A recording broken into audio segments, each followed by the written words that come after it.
la situation technique mbokk yi gannaaw bu ñu nuyoo ñëpp leen ziar di jaajëfal suñu mbokk taskati xabaar yi di nuyu kilifa yi fi teew yëpp ministres yi ak directeurs yi tey dañoo woote woon ndaje bi ngir faram-fàcce rek li nga xam ne moom la Sénégal yëpp di xaar moom la suñuy am di jàmm ci àdduna yëpp di xaar mooy lan lañ fi fekk gannaaw bi yàlla dénkee réew mi son excellence le président Bassirou Diomaye Faye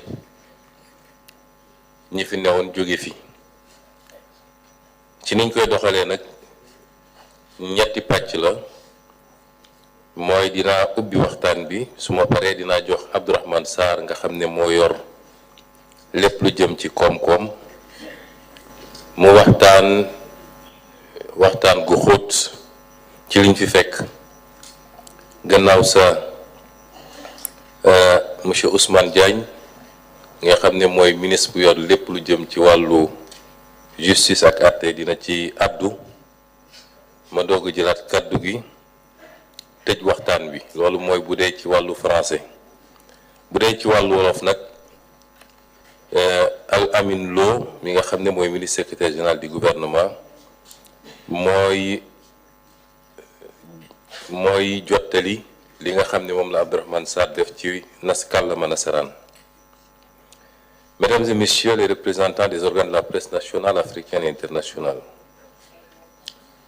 le 2 avril 2024, le président de la République, son Excellence Bassirou Diomaye Diakhar Faye, a prêté serment avec l'engagement d'une transformation systémique de notre pays pour un Sénégal souverain, juste et prospère.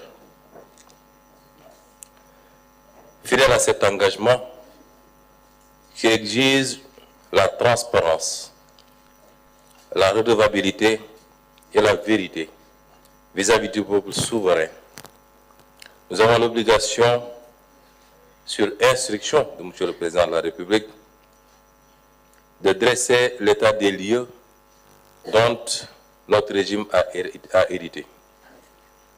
Et ce, avant d'engager l'immense chantier de redressement du pays. C'est pourquoi des audits ont été menés sur la gestion des deniers publics, allant des finances publiques, du foncier, du patrimoine bâti à la gestion des agences et des sociétés publiques.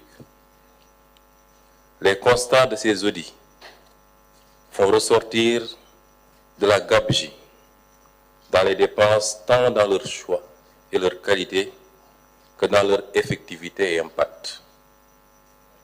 Cette situation a induit des dérapages dans la gestion des finances publiques, favorisés par une mauvaise gouvernance, se manifestant notamment par la corruption, la concussion, les détournements de fonds et l'accaparement de biens publics par des privés dans tous les domaines.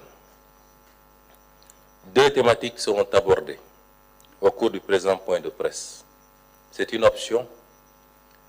Nous ne pouvons pas dresser en un seul point de presse tout l'état des lieux, au risque d'ailleurs de diluer les aspects les plus importants dans les aspects qui ne relèvent que de l'anecdote. Et c'est pourquoi nous avons choisi pour ce premier point de presse de ne traiter que deux éléments qui nous semblent essentiels au regard de leur impact négatif sur la situation du pays.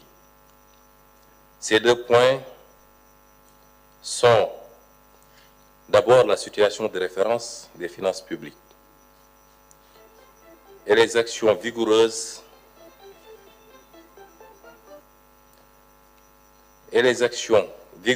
en termes de réforme pour prendre en charge dans les délais requis les dérapages enregistrés et jeter les bases d'une transformation systémique. C'est un premier point qui est important. le dressage de la situation de référence des finances publiques, mais pas seulement.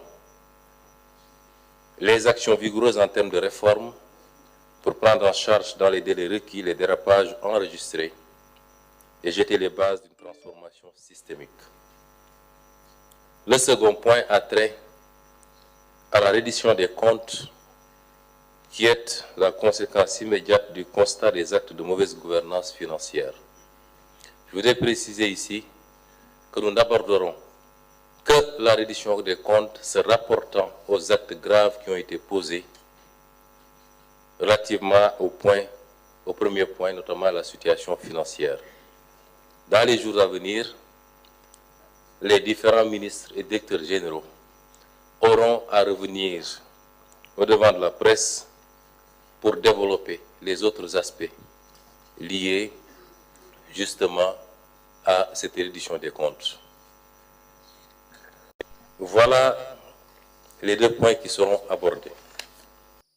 Sans plus tarder, je vais laisser à M. Abdourahmane Diouf, Abdourahmane Sarr, le soin de vous présenter la situation de référence des finances publiques. Merci.